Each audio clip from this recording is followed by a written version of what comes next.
In the spring, there were many people from Mariupol and Luhansk region, and they needed everything. Then people from Kherson arrived. There were many of them. They had nothing at all. Тому на базі підприємства ми створили шелтер для переселенців і людей з інвалідністю по зору. Зараз на території нашого підприємства проживає близько 120 осіб. Шумська громада з перших днів війни приймає внутрішньо переміщених осіб.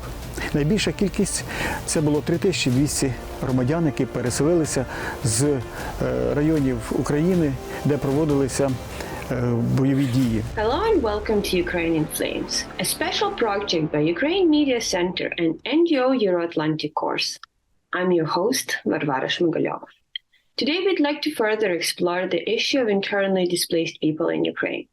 A large percentage of the population, a few million people, were forced to leave their homes after Russia started its full-scale invasion. There have been some IDPs since the annexation of Crimea, peninsula, and the invasion of Donbas in 2014.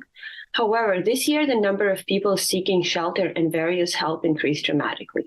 The country, in the face of volunteers and organizations, united to help accommodate and give hope for a new start for those in need of home. If you want to find out more about this subject, please continue watching this video and subscribe to our channel so that you don't miss our videos in the future.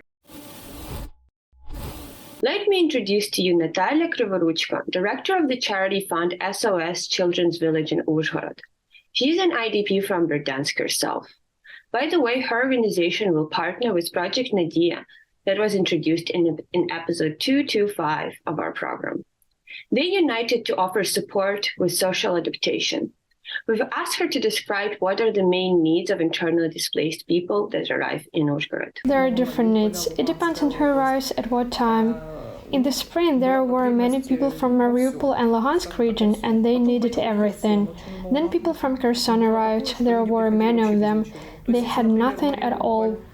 For example, in the spring, people from Mariupol and Zaporizhia region came here with one bag, whereas people from Kherson gave everything to leave the occupied territory. They left it in what they were wearing, even without one bag. They were forced to give the Russians at the checkpoint everything they had, laptops, money, so that the Russians let them pass. We also restored the documents of these people from Kherson. There are also places of compact residence of IDPs, the village of Polyana, Svalava, Mukachevo. Those who have no money or very little money found some house in some remote village and live there for free, looking after the house. This is how these families live in the village. No one comes to them, even volunteers, because they live in hard-to-reach places. They need help, and who will help them? Who will come there? That is, they look the first step towards safety, and that's all. Then they took care of themselves, they even found housing. They are all IDPs. They have obtained the status of internally displaced persons and even received some kind of payment, and that's all. People in Uzhhorod say there is a village where 30 IDP families live. I asked, do they all have kids under 18? They answered, yes, they do.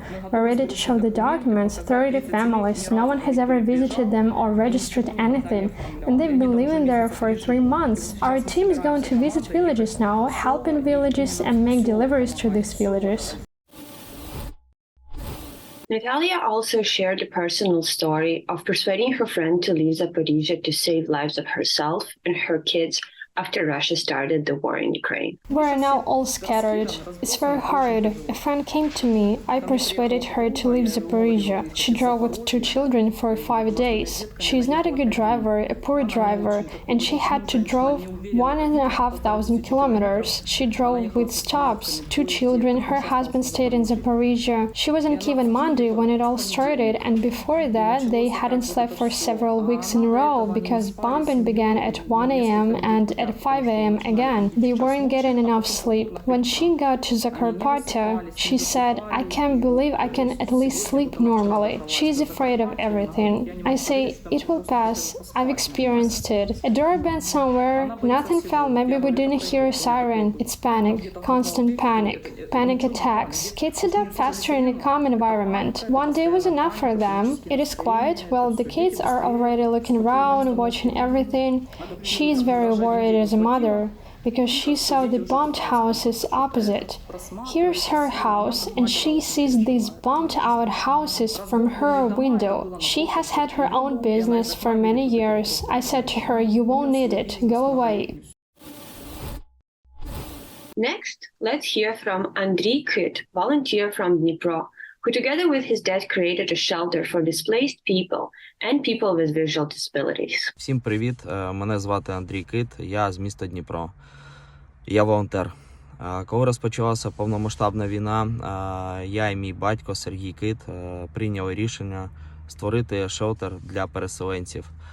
Мій батько – людина з інвалідністю по зору і перший заступник голови Центрального управління Українського товариства сліпих і директор Дніпровського підприємства. Тому на базі підприємства ми створили шелтер для переселенців і людей з інвалідністю по зору. Зараз на території нашого підприємства проживає близько 120 осіб. Це і діти, і студенти, і люди похилого віку, сім'ї, люди з інвалідністю по зору, різноманітних нозологій. За увесь період війни через наш шелтер пройшли майже 2000 осіб. Ми надаємо допомогу кожному в оформленні документів, в різноманітну допомогу і будемо продовжувати допомагати. Vadym Boyarskyi, city mayor of Shumsk, Ternopil region, will share the effort his community made to help and accommodate internally displaced people in their region. Шумська громада з перших днів війни приймає внутрішньо переміщених осіб. Найбільша кількість – це було 3200 громадян, які переселилися з районів України, де проводилися бойові дії. Також і сьогодні Шумська громада не стоїть осторонь проблем людей, які постраждали внаслідок війни. На сьогодні в Шумській громаді проживає внутрішньо переміщених осіб 1100, з них 400, практично 400 дітей. Наші друзі проживають в частному секторі, в комунальних установах міської ради, також при хостелах релігійних організацій. Соціальні служби оцінюють потреби внутрішньо переміщених осіб і організовують надання з відповідними службами всіх послуг, які потребують наші друзі. Для вирішення довготривалого проживання міською радою було вжито заходів щодо реконструкції дитячого оздоровчого табору «Дивосвіт», в якому сьогодні проживає частина внутрішньо переміщених осіб. Це будиночки, які розташовані в мальовничому сосновому лісі і які забезпечені всіма комфортними умовами. Хоча в Шумській громаді є проблеми з працевлаштуванням і для жителів Шумської громади, але разом з тим внутрішньо переміщені особи, які приїжджають до нас в громаду, частково працевлаштовані. На великих підприємствах, в приватному секторі, бюджетних установах стараємося співпрацювати з керівниками потужних підприємств для того, щоб наші друзі мали роботу. Це, зокрема, Сегеш Україна фабрика, це, зокрема, маслозавод, також Континентал Фермерс Груп, велике сільськогосподарське підприємство, яке також працевлаштовує наших друзів.